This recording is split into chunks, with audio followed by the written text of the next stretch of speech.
오늘은 부활절 아침에 특별히 요한복음 강해를 계속하면서 요한복음 강해 37번째 시간으로 한 가지 아는 것 이런 제목으로 하나님의 말씀을 같이 상고하도록 하겠습니다. 우리는 요한복음 9장에서 지금 세 번째 시간을 보내고 있습니다. 그리고 우리는 날 때부터 소경이었던 한 사람을 지금 여기서 만나고 있습니다. 태어날 때부터 소경이었어요. 뭔 인생이 그렇죠. 저와 여러분 아무리 어렵다 그러고 힘들다 그래도 이런 사람보다 낫지 않을까요? 어쨌든 그랬는데 그 사람이 예수님을 만나서 눈이 떠졌습니다. 눈이 떠졌어요. 새로운 세상을 보게 된 것입니다. Amazing. 정말 놀라운 일이죠. 이 사람의 인생에는 그 눈이 떠졌다는 사실이 자기의 인생에 정말 기가 막힌 은총이고 놀라운 일이 아닐 수 없습니다. 그런데 오늘 본문에 보니까 그 사람의 기쁨, 감격 그런 것들은 드러나 있지 않아요. 그것을 기뻐해 주는 사람이 없어요. 그렇게 보지 못하다가 보게 된 사람의 감동해하고 같이 축하하고 같이 기뻐해 주는 그런 사람을 볼 수가 없어요. 사실은 동네 잔치라도 벌여야 될 일이 아닐까요? 날 때부터 소경되었던 사람을 다 알고 있는데 그 사람의 눈이 열려졌다고 하면 그저 지나가는 사람이라도 축하해 줄 수 있을 뿐이고 그 동네에서 함께 살았던 사람이라면 이제 박수치며 축복해 주고 축하해 줘야 될 터인데 오히려 시비 거는 사람만 있을 뿐입니다. 아픔을 치유받은 사람에 대한 기쁨과 공감은 없고 오히려 시기와 미움과 사람들의 독선만 보입니다. 우리가 사는 세상이 왜 이럴까요? 아주 오래전 얘기이긴 하지만 이 얘기가 우리 사는 세상의 곳곳에 스며들어 있지는 않을까요? 저와 여러분들은 세상에서 과연 어떠한 삶을 살아야 하며 어떻게 살아야 할까요? 미워하는 일에 시간을 보내고 시기하고 질투하고 저주하고 원망하는 일에 우리의 하루 온종일 보내고 그 생각하고 살아야 될까요? 주님이 주신 사랑으로 미움을 극복하고 우리에게 주어진 작은 일들도 소중히 여기며 축복하고 축가하고 그러는 삶을 살아야 할까요? 저와 여러분들이 예수를 믿는 그리스도인인데 과연 그리스도인으로 살아가는 우리의 세상은 어떠해야 하며 우리가 만들어가는 세상은 과연 어떠해야 할까?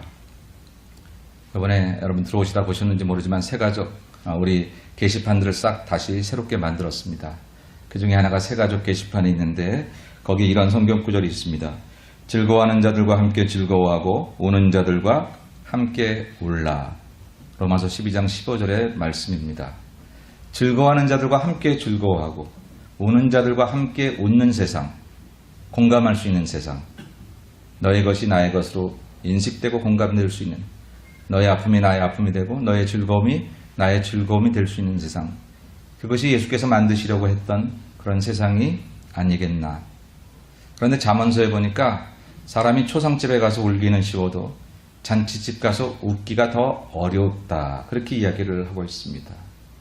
초상집 가서 우는 것은 그저 슬픔에 동참해주고 그 사람이 안 됐으니까 안 된 사람 보고는 그러는데 조금 잘 된 사람, 나보다 조금 앞서 나가든지 나보다 좀 여러 가지로 좋아 보이든지 그러면 그 사람과 함께 그 사람의 잘됨을 축복하고 축하하는 일은 참 어렵다라고 하는 것이 사람이 가지고 있는 모습이라고 하는 것이죠. 저와 여러분 오늘 예수를 믿고 이렇게 예수마을교회에 나와서 섬기고 있습니다. 예수를 믿는다는 것은 나 하나 잘 먹고 잘 살자는 것이 아니라 나를 통해 하나님이 이루시는 아름다운 세상을 만들어가는 것이 또 우리가 예수 믿는 이유 중에 하나일 텐데 그렇다면 우리가 만들어야 되는 세상은 어떤 세상일까? 평생을 앞 못 보고 살던 이 소경이 지금 눈을 떴는데 그 사람이 눈을 뜬 것이 얼마나 그 사람의 인생에 크고 놀라운 일일 텐데 누구 하나 박수치고 환영하며 그 사람 지나갔던 어두운 그런 세월들을 이제는 다 물러갔다고 함께 내 인생의 어둠이 물러간 것처럼 기뻐하는 사람은 도대체 안 보이고 자기들의 목적과 자기들의 이익을 따라 이 사람을 놓고 토론하고 쓸데없는 이야기를 하면서 이 사람의 기쁨을 깎아먹는 그런 참 안타까운 모습들. 그저 먼 옛날의 이야기였으면 좋겠는데 과연 이것이 오늘 우리들에게도 있다면 과연 그것은 누구의 책임일까 하는 얘기입니다. 이렇게 이 사람의 기쁨에 대해서 공감하지 못하고 많은 사람들이 이 사람이 지나간 날 보지 못했던 것에 대해서 의심하기 시작합니다. 그러면서 이야기하죠. 너 정말 맹인이었던 게 맞아? 너 정말 잘못 보았던 게 맞아? 너 정말 안 보고 살았었어? 우리 속인 거 아니야? 그렇게 사람들이 이야기를 합니다. 내가 본 것이 맞다고. 내가 맹인이었던 사람이 맞고 내가 지금 보게 된 것이 맞고 누가 너를 그렇게 보게 했느냐라고 물을 때에 나는 그를 알지 못하지만 그 사람이 내게 와서 진흙을 긁어서 내 눈을 이렇게 씻고 보게 하였다는 사실을 누차 얘기해도 사람들은 그것을 인정하려 하지 않습니다. 물론 사람들은 예수님에 대한 미움과 예수님에 대한 그런 반감을 가지고 예수께서 행하신 이 기적 같은 이 놀라운 일들도 지금 부인하려고 있는 것은 사실입니다. 그러나 어떻든지 우리들 눈앞에 이 정말로 어둠 속에 살았던 사람이 광명을 찾게 되었는데 그 광명을 찾은 그 사람을 축하하지 못하고 그것을 가지고 계속해서 예수를 못 박을 어떤 그런 이유를 찾아다니는 사람들의 모습이라는 것은 얼마나 안타까운지 모르겠다라고 하는 것이죠. 본다는 게 거짓말이라는 거예요. 오죽하면 처음부터 가짜 맹인 행세인 거 아냐? 그렇게 말을 합니다. 어떤 이는 그 사람이 아닐 거야. 다른 사람일 거야. 그렇게까지도 말을 하고 있습니다. 부모들에게 가서도 묻습니다. 당신 아들 맞습니까? 이 아들이 날 때부터 못 봤던 사람 맞습니까? 부모가 대답하죠. 내 아들이 맞습니다. 태어날 때부터 이 아들은 못 보던 아들인데 지금 봅니다. 그런데 그가 지금 성인이 되었으니까 누가 그의 눈을 뜨게 했는지는 나도 모릅니다. 그에게 직접 물어보십시오. 라고 부모가 말합니다. 왜냐하면 22절에 설명이 나와 있기를 그 당시에 이미 예수 그리스도의 크신 능력과 은혜가 나타나니까 이제 유대에서 지도자들이 예수 그리스도를 그리스도가 구세주라고 시인하는 자는 출교하기로 그렇게 했기 때문에 그리스도가 이 사람의 눈을 떴다. 그리고 그분이 구세주라고 고백하기만 되면 그 동네에서 쫓겨날 것이니까 그렇게 고백하지 못했다라고 하는 거예요. 아무도 단 한 사람도 이 사람의 눈뜬 곳에서 지지하거나 후원하거나 축하하거나 인정하지 않습니다. 근데 단 한 사람, 자기 자신은 확실히 얘기하고 있어요. 오늘 본문의 말씀 2번에 25절의 말씀을 우리 다 같이 읽어보겠습니다. 대답하되 그가 죄인인지 내가 알지 못하나 한 가지 아는 것은 내가 맹인으로 있다가 지금 보는 그것이니이다. 아멘. 그가 대답합니다. 그가 죄인인지, 여기서 죄인은 바로 예수님을 얘기하는 거예요. 사람들이 그가 죄인인데 어떻게 이런 일을 행하겠느냐, 너 거짓말이다, 이렇게 얘기할 때 그가 죄인인지 내가 알지 못하지만 내가 한 가지 아는 것은 내가 맹인으로 있다가 지금 보는 그것이다 라고 그렇게 이야기를 하고 있다는 것입니다. 이 사람이 그 굳은 핍박과 굳은 그런 사람들의 시기 속에서도 분명하게 외칠 수 있는 한 가지 사실은 뭐냐면 자기가 소경이었다는 사실과 그리고 소경이었던 자기가 지금 본다는 사실, 이것은 누구에게라도 그렇게 확실하게 이야기할 수 있었던 것입니다. 아무도 함께 기뻐해 주지 않아도, 그리고 그 사실을 말하는 것조차 쉬쉬하고 잘못 말하면 정말 저 사람이 저 예수라는 자가 고쳐주었다는 사실을 인정하게 되면 그 동네에서 쫓겨날까봐 아무도 그 사실을 인정해 주지 않아도 이 사람은 굽히지 않는 소신으로 자기에게 이루어진 일에 대해서 소리쳐 외치고 있습니다. 나는 맹인이었습니다. 그러나 나는 지금 보고 있습니다. 지금 보고 있는 나는 그 사람이 죄인인지 알지 못하지만 그 사람이 내 눈을 뜨게 해줬고 그리고 나는 지금 보고 있습니다. 라고 이렇게 외치고 있다라고 하는 거예요. 비록 내게 이루어진 일이지만 다른 사람이 부정하면요 고백하기 참 힘들어요. 그렇죠? 내게 일어난 일이지만 다른 사람들, 온 동네 사람들이 그것을 기뻐해 주지 않아요. 즐거워해 주지 않아요. 인정해 주지 않아요. 그럴 때 그것을 고백하는 일이 혹 법적으로도 자기가 잡혀갈 수 있는 일이라고 하면 이 사람은 그 소신을 굽힐 수밖에 없었을 텐데 소신을 굽히지 않습니다. 다른 건 다 몰라도 내가 아는 한 가지는 나는 그 사람이 내 눈을 뜨게 해줬고 그리고 나는 맹인이었다가 지금 보는 것이다 라고 이야기를 하죠. 이 말씀을 읽으면서 저는 이런 생각합니다. 과연 나에게는 누가 뭐라 해도 이렇게 굽히지 않고 말할 참된 소식이 있는가? 여러분에게도 묻습니다. 여러분에게는 과연 이러한 소식이 있습니까? 누가 알아주지 않아도, 누가 믿어주지 않아도 내가 알고 있는 이 소식을 나는 말할 수밖에 없다고 소리쳐 외칠 수 있는 그 소식이 있느냐? 그런 거예요. 다른 사람이 다 진리가 아니라고, 너 그렇게 생각하는 거 헛것이라고 얘기하고, 너 혼자 그렇게 착각하는 거라고 얘기한다고 할지라도 나는 이것이 틀림없는 사실이라고 말할 수 있는 그 한 가지, 과연 그 소식이 있느냐? 세상의 진리는 다 변합니다. 돌고 도는 세상에 어제 알았던 정보가 오늘은 틀리고 오늘 틀렸다고 생각하던 정보가 내일은 맞기도 합니다. 그러나 그런 혼돈의 세상 속에서도 이것은 내 평생 죽을 때까지 변할 수 없으며 내가 하나님 나라 가는 그날까지 변할 수 없는 진리라고 외칠 수 있는 그 한 가지 아는 것, 그 소식이 있느냐 그 얘기죠. 나는 그 소식이 바로 예수님 이야기, 복음이어야 될 줄로 믿습니다. 저와 여러분들이 누가 뭐라 해도 내가 예수 믿고 교회를 다니고 그리스도를 고백한다는 그 복음에 대한 사실, 이것이 내가 아는 한 가지, 내 인생의 한 가지만 안다고 된다고 한다면 나는 나를 위해 이 땅에 오신 예수 그리스도, 그분을 아는 것만으로 족합니다 말하고 올 수 있는 그 확신이 오늘 저와 여러분에게 있어야 하는 아는 한 가지가 되어야 될 줄로 믿습니다. 그런데 사람들이 인정해주지 않잖아요. 당신 예수 믿어서 잘된 게 뭐 있는데? 난 교회 안 가도 잘 사는데, 당신이 사는 것보다 잘 살고 내 아이들도 대학 잘 갔고, 당신 예수 믿어서 무슨 환난이 많고 고난이 많은데 고난 많을 때마다 뭐 하나님이 어떻게 해준다고 이야기를 하지만 그렇게 믿은 증거가 뭔데?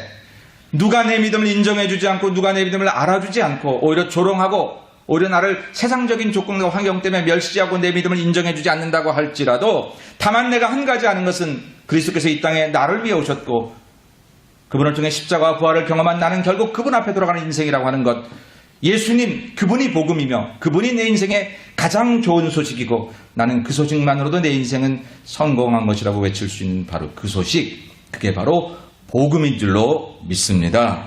오늘 부활의 아침에 우리들은 부활의 소식과 더불어서 이 복음에 대해서 우리가 정말 이 맹인처럼 한 가지 아는 것으로 확실하게 얘기하고 있는지를 잠깐 돌아보려고 그래요. 돌아보려고. 우리 기독교인들이 알아야 하는 그런 정말 한 가지 아는 것, 다른 거 다 몰라도 괜찮아요. 다 몰라도 괜찮아요. 근데 이거 모르면 안 되는 것, 그건 복음입니다. 바로 그 복음에 대해서 초대교회부터 혼돈이 있었어요. 잘못된 복음이 있었습니다. 바울은 그것을 다른 복음이라고 얘기했습니다. 그 다른 복음을 믿는 사람들도 열심히 교회 생활을 하고 열심히 이제 교회를 다녔지만 사도 바울은 그를 향해서 다른 복음, 틀렸다 얘기하고 오늘 우리에게 그러한 사실이 없는지를 한번 돌아보려고 합니다. 여러분 갈라디아서 1장 6절로 8절의 말씀을 우리 같이 한번 읽어보겠습니다. 시작. 다른 복음은 없나니 다만 어떤 사람들이 너희를 교란하여 그리스도의 복음을 변하게 하려 함이라. 그러나 우리나 혹은 하늘로부터 온 천사라도 우리가 너희에게 전한 복음 외에 다른 복음을 전하면 저주를 받을지어다. 우리가 전에 말하였거니와 내가 지금 다시 말하노니 만일 누구든지 너희가 받은 것 외에 다른 복음을 전하면 저주를 받을지어다. 아멘. 2010년의 부활주일에 눈이 열려져 새로운 세상을 보는 그런 맹인이 오직 한 가지 아는 것은 내가 보는 것이라고 말했던 것처럼 오늘 2010년을 살아가는 저와 여러분들, 우리 그리스도인들에게 한 가지 아는 것은 영안이 열려져야만 볼 수 있는 예수 그리스도, 바로 그분을 믿는 믿음, 이것이 내 인생의 복음인 줄로 믿는다 하는 것이 우리가 알아야 하는 복된 소식이다라고 하는 것입니다. 그런데 그 복음에 다른 복음이 있었다는 사실 때문에 우리는 다시 한번 이 사실을 돌아봐야 합니다. 다른 복음입니다. 복음에 대해 바로 알지 못하면 복음을 따라가는 것 같지만 곁길로 가는 인생이 될 수 있습니다. 이 복음의 내용은 예수 그리스도께서 우리 죄를 위해 십자가에 달리시고 죽으신 후 부활하셔서 우리의 영원한 소망이 되었다는 것입니다. 십자가와 부활, 이 십자가와 부활만이 우리가 한 가지 아는 것이라고 소신 있게 어떠한 그런 어려움에도 굽히지 않고 이야기할 수 있는 복음의 내용이다라고 하는 거예요. 그런데 초대교회부터 다른 복음이 들어왔어요. 물론 복음이 시작된 지 얼마 되지도 않았는데도 벌써 다른 복음들이 들어왔습니다. 갈라디아 교인들을 향해서 바울은 너희가 다른 복음에 귀 기울인다 그렇게 이야기. 그리고 바울은 그 다른 복음을 위해서 싸우겠다고 말을 하고 있어요. 다른 복음이 있을 수 없다는 거예요. 그런데 안타까운 것은 사람들이 그 다른 복음에 귀를 기울이고 오히려 바울을 욕하고 교회를 어지럽게 만든다라고 하는 거예요. 여전히 교회 안에 있는데, 여전히 교회를 섬기고 있는데 다른 복음으로 교회를 만들어가고 있다는 것, 바울은 그것을 위해서 싸우겠다고 이야기를 합니다. 그런데 안타까운 것은 사람들이 그것을 즐거워한다는 거죠. 그래서 바울은 계속해서 10절에서 갈라디아서 1장 10절에서 그렇게 얘기합니다. 같이 한번 보십시다. 이제 내가 사람들에게 좋게 하랴 하나님께 좋게 하랴 사람들에게 기쁨을 구하랴 내가 지금까지 사람들의 기쁨을 구하였다면 그리스도의 종이 아니니라. 아멘. 6절서부터 계속해서 다른 복음에 대해서 이야기해 오면서 내가 사람들에게 좋게 하랴 하나님께 좋게 하랴 이런 얘기를 한 까닭은 이 다른 복음을 전하는 사람들은 사람들에게 좋게 했다는 거예요. 사람들의 가려운 데를 긁어주기도 했습니다. 그들이 원하는 대로 갔습니다. 그들의 니드의 요구가 많았습니다. 혹은 잘못된 종교적인 현상을 앞세워서 그들을 인도했습니다. 사람들이 그것 때문에 즐거움을 삼고 그들의 즐거움을 충족해 주는 것이라고 하면 그게 바른 복음인지 그렇지 않은 복음인지 구별하지 못하고 거기에 따라가는 사람들이 갈라디아 교회에도 있었다라고 하는 것이죠. 오늘 저와 여러분에게 다른 복음은 무엇입니까? 오늘날 교회들이 많은 위기를 당하고 있습니다. 여러분 한국도 이미 교회 성장률이 뚝 떨어져 있는 거 알고 계시잖아요. 미국도 벌써 내가 크리스찬이다, 개신교, 프로테스탄트라고 하는 것이 50%를 떨어지니까 몇 년 됐습니다. 미국은 전혀 50% 이상 떨어지지 않았었는데 벌써 몇 년. 나는 프로테스탄트 기독교인입니다 라고 고백하는 사람들이 50% 아래로 떨어졌어요. 기독교의 그 성장률이 참 멈췄습니다. 다행스러운 것은 남미, 중남미 이런 계통은 그래도 또 프로테스탄트가 지금 이렇게 막 불이 일어나고 놀랍게도 이슬람권에서도 지금 이제 기독교의 새로운 그런 부흥의 불길이 일어나고 있습니다. 참 감사한 일인데 오히려 성장해 갔던 그런 지역들에서는 오히려 기독교가 이렇게 하락세를 이제 보고 있어요. 그 왜 그렇죠? 다른 복음 때문에 그래요. 복음이 가다가 변질됐어요. 핍박을 당해도 복음이 바를 때는 성장했습니다. 어려움을 당할 때도 복음이 바르면 그러면 그 복음은 힘이 있었습니다. 그런데 생활도 좋아지고 형편도 좋아지고 교인들과 교회의 모든 조건이 좋아지는데 그 복음이 변질될 때 바르지 못할 때 결국은 그 복음이 다시 하락하게 복음이 하락한 건 아니지만 그 복음을 잘못 믿는 사람들이 이제 타락의 길로 걸어가게 돼서 기독교 교세가 떨어지고 교회마다 문제가 생겨지고 어려움을 겪는 일들이 생겨졌습니다. 내가 아는 한 가지 복음인데 내가 아는 한 가지 그 복음을 잘못된 것으로 믿고 있는다면 우리의 인생은 뭐가 되겠습니까? 그러므로 저와 여러분이 오늘 내가 아는 한 가지는 복음이라는 사실에 일단 먼저 인정하고 그 복음이 바라야 된다는 사실에 우리가 동의하면서 오늘 저는 바르지 못한 복음의 내용들을 몇 가지 얘기하고 과연 그것이 오늘 우리의 삶 가운데 있는지를 한번 돌아보면서 죽음의 권세를 이기시고 부활하셔서 우리에게 새로운 삶의 모델을 제시하시고 새로운 삶의 출발을 하기 원하시는 주님 앞에 이전에 믿었던 혹은 내가 다리를 걸쳤던 잘못된 다른 복음의 모습이 우리 안에 있었다면 십자가에 온전히 묻어버리고 이젠 부활하신 주님과 함께 우리가 바른 복음으로 새 출발하는 저와 여러분이 되시기를 주님의 이름으로 간절히 축원합니다. 오늘날 이건 우리 교회만이 얘기하는 게 아니라 오늘날 모든 교회들과 이 땅에 기독교에 해당되는 그런 말씀들로 다른 복음의 내용을 살펴보면 첫째는 기복신앙입니다. 이 땅의 교회들이 잘못된 길을 걸어가게 되는 그런 모습들 중에 하나가 다른 복음의 내용 중에 하나가 바로 기복신앙. 기복신앙이라는 건 뭐예요? 복만을 바라는 거죠. 복만을 바라는 것. 이것은 이기주의에 입각한 것입니다.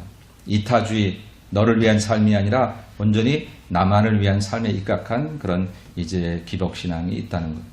근데 여러분 성경에는 분명히 복을 받으라고 그랬잖아요. 들어와도 복을 받고 나가도 복을 받고 뭐 얼마나 많습니까? 우리나라의 무속신앙인 무당들도 복을 빕니다. 막 푸닥거리를 하고요. 뭐 여러분 이제 이 중에는 굿 해보신 분 계시죠? 굿 해보시고 뭐 이렇게 뭡니까 그 복채도 드려보고 그래 보신 분 계실 거예요. 무당도 복을 얘기하고 우리 기독교도 복을 얘기합니다. 무엇이 다릅니까? 무엇이 다르죠? 그들도 복 받으라고 그러고 성경도 복 받으라고 하는 무엇이 다릅니까? 무당의 복은 복 받은 사람이 어떻게 살 것인가에 대해서는 전혀 관심이 없습니다. 그 복을 받은 사람이 받은 복을 가지고 이웃을 위해 어떻게 살아야 될지 전혀 관심이 없습니다. 그런 내용은 이야기하지도 않습니다. 그냥 이 사람이 돈의 복을 받든지 건강의 복을 받든지 재수 좋은 복을 받든지 그렇게 해주겠다고 푸닥거리도 하고 굿거리도 하고 뭐 부적도 써지고 그렇게 될 수 있다고 우리들을 이야기하지요. 그러나 성경의 복은 그런 게 아닙니다. 성경의 복은 복 받은 사람이 그 복을 누릴 뿐만 아니라 복의 통로가 되어서 이웃에게 복을 전하며 하나님을 전할 수 있는 그런 매개체가 되는 것이 성경에서 말하는 기독교인들이 복을 받아야 할 이유입니다. 그러므로 만일 저와 여러분들이 나 혼자 복받고 잘 사는 것으로 복받기를 원한다면 무당 종교와 우린 다를 거 없어. 그냥 이상하게 차려놓은 무당 앞에 가지 않았을 뿐이지, 조금 더 종교적인 교회 앞에 왔을 뿐이지 우리는 똑같은 거예요. 저와 여러분이 나 하나 건강하지 않으면, 나 하나 복받지 않으면, 나 하나 물질로 충분하지 않으면, 내가 예수 믿는 이유가 없다고 생각하면, 내가 지금 몸이 아프고 하나님 나에게 건강 안 줘서 교회를 나올 수 없다면, 하나님 내 일을 풀어주지 않아서 하나님 원망스러워서 교회를 나올 수 없다면 우리는 하나님을 무당처럼 생각하는 거예요. 이 기복신앙이 오늘날 교회를 다른 복음으로 끌고 갑니다. 그런 거 아니었는데, 십자가와 부활인데, 예수 앞에 나와서 내가 복을 받는 유일한 이유는 나를 통하여 축복의 통로되어 물이 흘러 넘치듯이 내가 받은 복이 이웃에게 흘러 넘치도록 그렇게 살려고 하나님께서 우리에게 복을 주시는데, 우리는 어떻든지 내 안에서 가두어진 저수처럼 그냥 나를 채우기만 하려는 그런 욕심으로, 채워지지 않으면 하나님 나를 축복하지 않았다고 생각하는 그런 모습으로 살아가는 사람들이 많아서 오히려 교회 안에 이기주의가 팽배하고 내가 더 많이 복을 받기 위한 경쟁의 터전처럼, 마치 복받기 위한 전쟁터처럼 우리가 여기오고, 그 복받지 못했다고 생각하면 실망하고 돌아가고 하나님도 계시지 않는다고 생각하는 어리석음, 이것을 제하지 않으면 우리는 그 속에서 바른 복음을 찾을 수가 없습니다. 바른 복음을 알아야 그 복을 통해서 하나님 내게 복을 주시고, 내게 주신 복이 흘러나갈 수 있어야 하나님 내게 복을 주지, 흘러나가지 않고 뒷문 잠그듯이 내 손에만 채우겠다고 생각하는 사람들에게 하나님 그 복을 주시지 않습니다. 왜냐하면 그렇게 돼서 그 사람이 더 잘못될 것이기 때문이죠. 사랑하는 여러분, 저와 여러분이 복받기를 바라는데 이제부터 복받기를 바라는 우리의 태도를 다시 한번 점검하십시다. 저와 여러분이 복받기를 바라는 유일한 이유는 내가 축복의 통로가 되어서 하나님께서 하시고 싶으신 일을 나를 통해 따뜻한 말로, 마음으로, 물질로 혹은 그 어떠한 모양으로 이 땅에 아름답게 하나님을 대신해서 내가 일할 수 있도록 내게 복을 주시는 것임을 믿고 복받기를 원하는 사람들이 되시기를 주의 이름으로 간절히 축원합니다. 결코 내게서 머물러 버리면 그것은 나를 유익하게 하지 못하는 것이다. 이런 기복신앙이 우리에게서 없어져야 바른 복음이 될 것입니다. 그 바른 복음을 알아야 그 한 가지가 나를 살린다. 두 번째, 오늘날 현대 우리 크리스천들에게 다른 복음의 형태는 신비주의입니다. 신비주의. 신비주의라고 하는 것은 개인적인 신앙이 최고라고 하는 생각에 기반을 두고 있습니다. 내가 경험한 것이 최고라는 생각에 가치를 두는 것에 있습니다. 물론 신앙에는 우리의 개인적인 경험들이 있습니다. 그리고 개인적인 경험을 통해서 우리는 다른 사람들이 하지 못했던 특별한 경험을 하기도 합니다. 그렇지만 그것은 우리 신앙의 그레이드가 아니에요. 신앙의 성적표가 아니에요. 그런 것들을 통해서 하나님을 더 가까이 가는 툴에 불과한 것입니다. 근데 우리들은 그렇게 신비한 어떤 것들을 보면 거기에 마치 그렇게 하지 않으면 믿음이 아닌 것처럼 생각하는 오류들을 범하고 있습니다. 여러분, 이상하고 놀라운 일들은 타종교에도 굉장히 많습니다.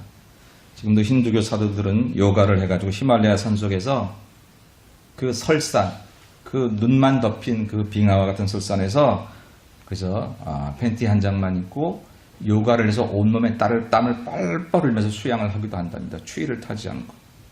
여신리 밖에서 누가 자기를 찾아오는지 알기도 한답니다. 맛을 채면 독심술, 그런 것들을 통해서 사람의 마음을 읽기도 한답니다. 그런 신비적인 일들은 기독교뿐만 아니라 다른 종교들에게도 많이 있습니다. 오늘 우리에게 있어서 하나님이 신비롭다는 사실은 너무너무 당연한 사실이지만 신비적인 현상에 우리가 목적을 두게 되면, 그렇게 되면 우리들은 다른 복음으로 전락하기가 쉽습니다. 기독교는 말씀의 종교입니다. 계시의 종교입니다. 우리가 신비적인 체험을 하는 것도 결국은 그 체험을 통해서 이미 허락하신 하나님 말씀, 이 말씀에 맞추어서 나 자신을 돌아볼 때 그 체험이 도움되지, 말씀 없는 나의 신비적인 경험이 우선시 될 때에 기독교는 많은 그런 어려움을 겪게 됩니다. 초대교회는 굉장히 하나님의 역사가 많이 일어났던 교회인 반면에 이런 신비적인 현상들로 어려움을 당했던 그런 교회들이 많습니다. 대표적인 교회가 고린도 교회입니다. 거기에 여선지자가 환상을 보고 예언을 하고 방언을 하는 그런 일들로 인해서 교회가 상당히 어려움을 당했습니다. 예언하는 일이 왜 잘못됐겠습니까? 방언하는 일이 무슨 잘못이겠습니까? 많은 그것이 최고의 가치라고 생각하고 하나님 말씀대로 이 땅에서 하나님 나라 가기까지 주께서 우리에게 원하시는 삶을 사는 게 아니라 한 집단이 모여서 그 모인 자리에서 황홀한 경험을 하는 것이 마치 우리의 신앙의 최고의 성적표인 것처럼 그렇게 그것을 연습하고 그것을 닮아가고 거기에 가치를 두는 그런 삶을 살아갈 때 기독교가 변질되기 시작했다라고 하는 것이죠.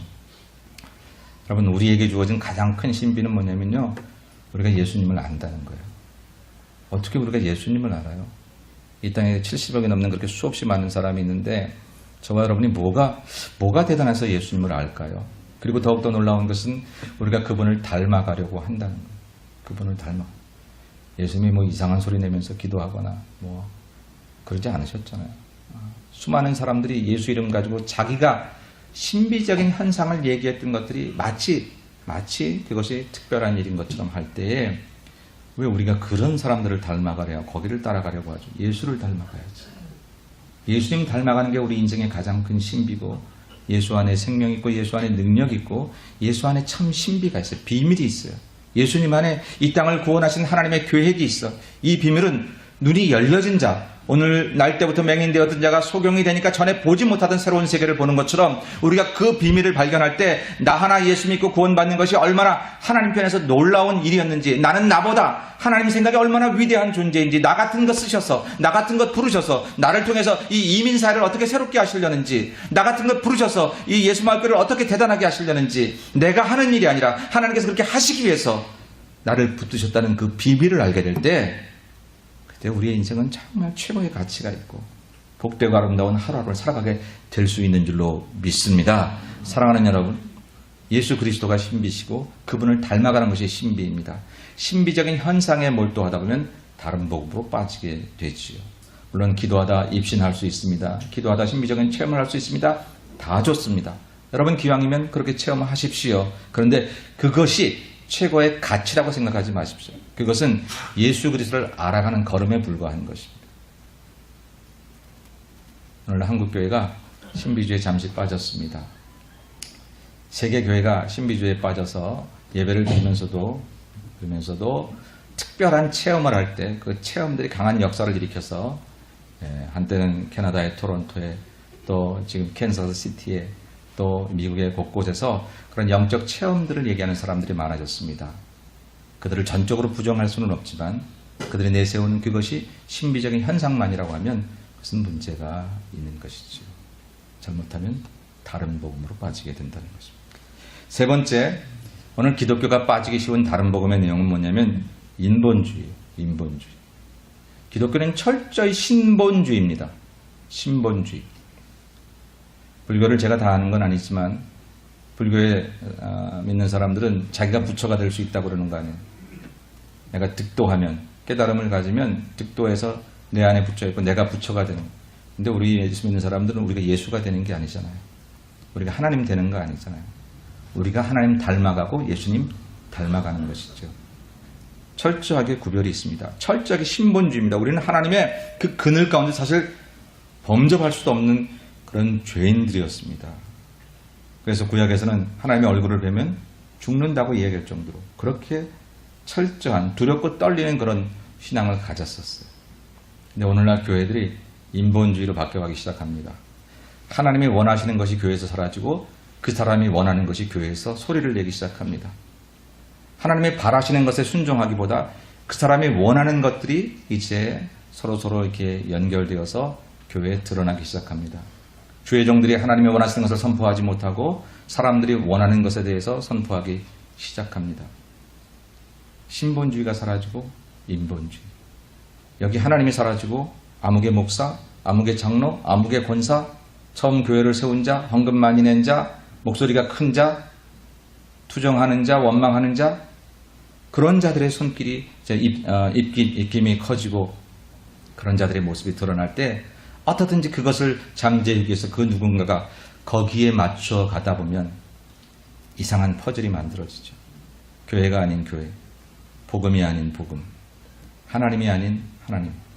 각자 자기가 좋아하는 대로 짜맞춘, 짝짓기 된 그런 하나님이 아닌 하나님이 이 땅의 교회들에게 세워져서 이 땅의 교회들은 지금 잘못된 길을 걸어가고 있는 모습들이 있다는 것이죠.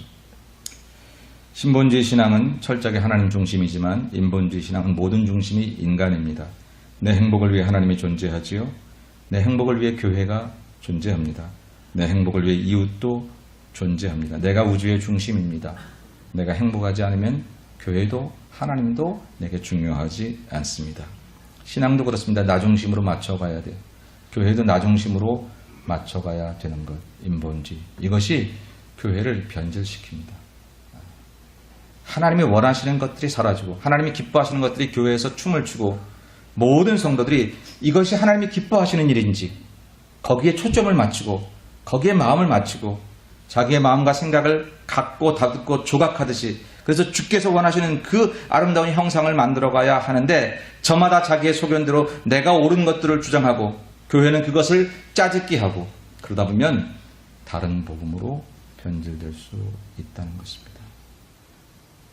그게 오히려 우리의 행복이 아니라 우리의 불행을 자초하는 줄도 모르고 우리가 그렇게 산다는 것이죠. 마지막으로 다른 복음에 오늘 현대 크리스찬들이 가져야 할 생각은 사랑 없는 율법주의입니다. 사랑 없는 율법주의. 율법주의는 율법으로 열심히 사는 사람들을 말합니다. 한국교회는 열심입니다. 아마 한국교회만큼 열심히 있는 사람들도 열심히 있는 교회들도 쉽지 않을 것 같아요. 기도만 봐도 한국교회가 기도하는 그 기도를 따라오지를 못해요. 따라오지를 못합니다. 새벽기도 미국 사람들은 아무리 한다고 해도 못 따라옵니다. 못 따라와요. 예. 한국교회들이 너무너무 열심히 많이 전 세계 선교를 많이 나가는 것도 그 인구 수에 비해서는 한국 사람이 최고입니다. 최고죠. 저 이슬람권에도 한국 사람들이 얼마나 많이 가요. 여러분 즐거운 기억은 아니지만 아프가니스탄이라든지 많은 그 이슬람권에 갔다가 잡혀가지고 그래서 거기서 몇 번이 죽임을 당하기도 하고 겨우 풀려나오기도 하고 그런 일들. 남의 교회 얘기해서 안 됐지만 한국의 샘물교회 얘기입니다. 가기 전에 사진으로 다 플래카드 찍고 죽겠다고 다짐하고 나갔는데 그런 일들. 그분들이 잘못했다는 게 아니라 누가 그렇게 쉬워요? 그 험한 지역에 누가 그렇게 가고 싶겠냐는 거예요. 근데 한국교회는 그거 한단 말입니다. 한국교회 열심히 정말 열심입니다. 많은 그런 성장하는 교회들의 평신도들은 보통 교회들의 목회자 몇 사람이 몫을 하지요. 자기가 자기 직업을 다 가지면서도 그런 일들을 누가 그렇게 열심히 할까요? 한국교회는 그런 열심이 있습니다. 근데 문제는 이런 열심과 율법주의가 사랑이 없을 때는 공로주의로 빠지고 오히려 하나님을 대적하는 일들로 빠진다라고. 예수님은 그것을 가장 경계해서 복음서를 보니까 그 대표주의자였던 바리새인들과 예수님은 계속 싸우셨어요. 바리새인들만큼 열심히 일했던 사람이 어디 있어요? 바리새인들만큼 열심히 율법을 지켰던 사람이 어디 있어요? 근데 예수님은 그들을 배격하셨어요. 오해하지 말을 것은 그들의 열심을 포기하라는 뜻이 아닙니다. 교회를 열심히 하지 않아도 된다는 뜻은 전혀 아닙니다. 하는 것은 좋으나 나는 무익한 종이라 그저 한 것에 불과할 뿐이지 이 한 것을 내가 알아달라고 할 때 이 한 것을 인정해주지 않아서 내가 섭섭하거나 이 한 것을 내가 인정받기 위해서 한다거나 라고 할 때 주님은 그것을 배격하기를 원하셨다라고 하는 것입니다. 오늘날 교회는 여러 가지 열심을 가지고 교회를 섬기는 사람들을 가득합니다. 그러나 주께서 그렇게 하기를 원하셨던 사랑과 용서와 섬김의 자리들은 비어갑니다.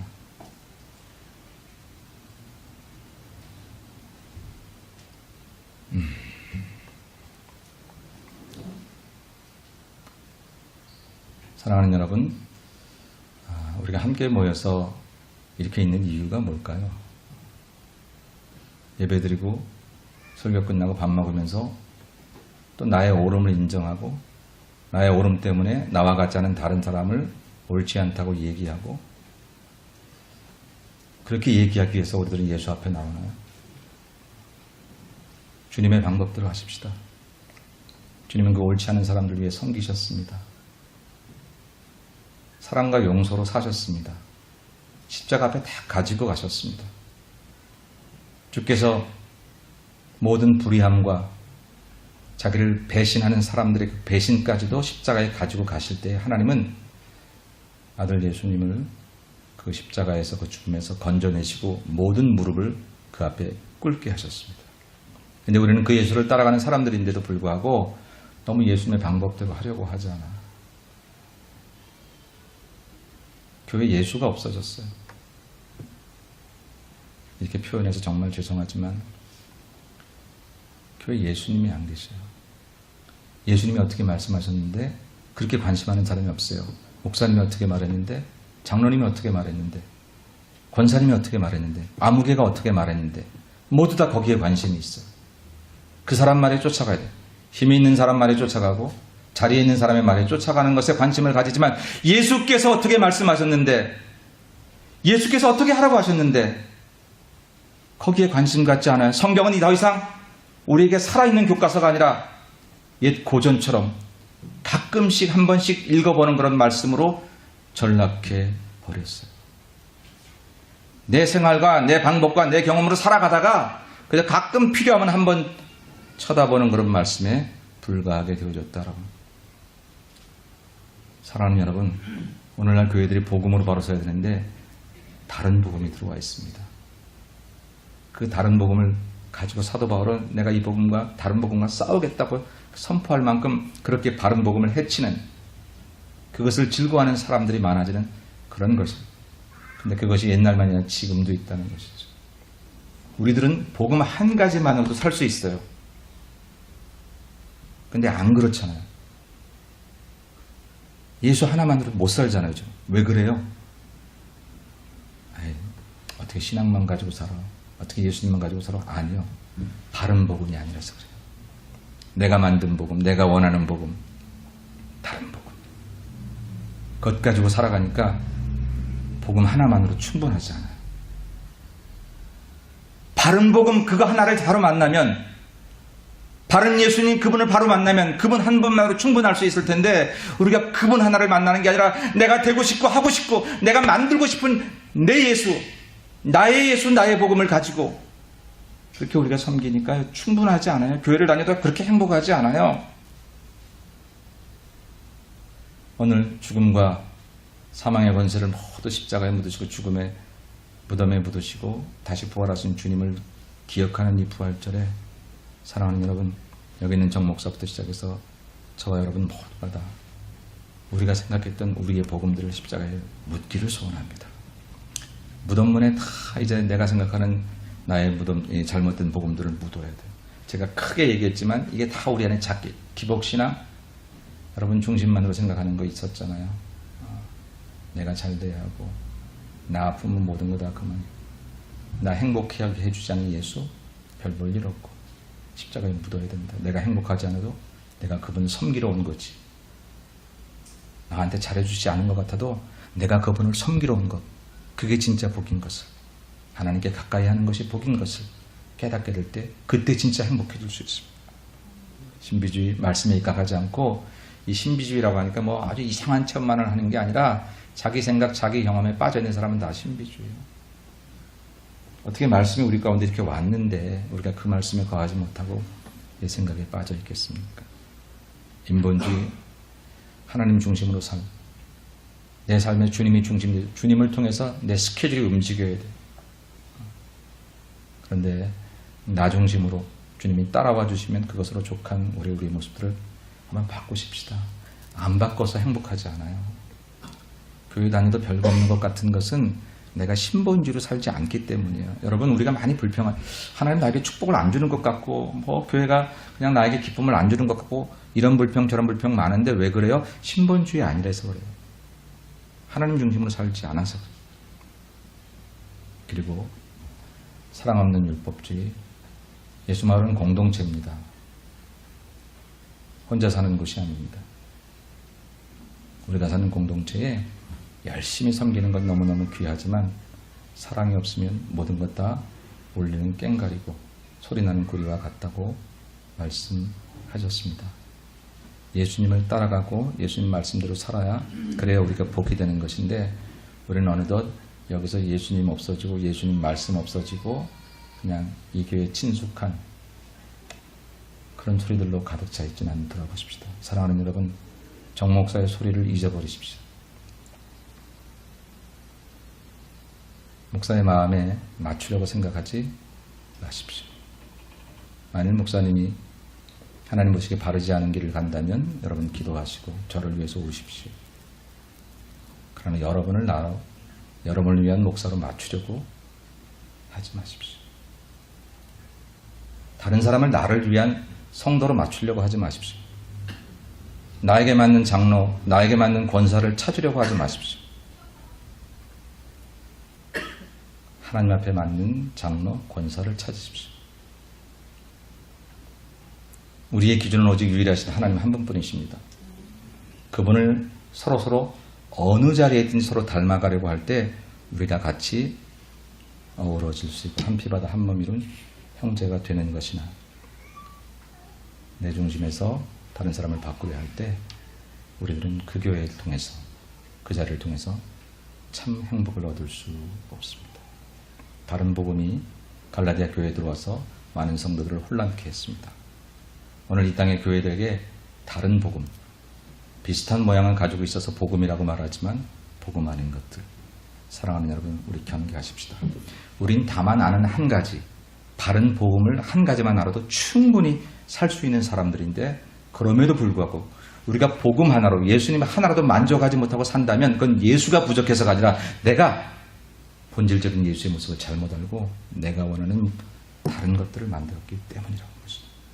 오늘 이 사실을 깨닫고 주님 부활하신 거룩한 아침에 한번 우리가 잘못 믿었던 것들을 다 십자가에 다시 한번 못 박고 주님 부활하신 아침에 우리들도 주님처럼 새로운 모습으로 다시 탄생해서 바른 복음 가지고 그 복음을 따라 함께 걸어가다가 이것이 얼마나 큰 행복인지 이것이 얼마나 큰 기쁨인지 우리 모두가 함께 누리고 하나님 나라가 우리에게 오기까지 주님 오실 때까지 우리가 주님 앞에 갈 때까지 힘차게 행진하는 저와 여러분 모두가 되시기를 주님의 이름으로 간절히 축원합니다.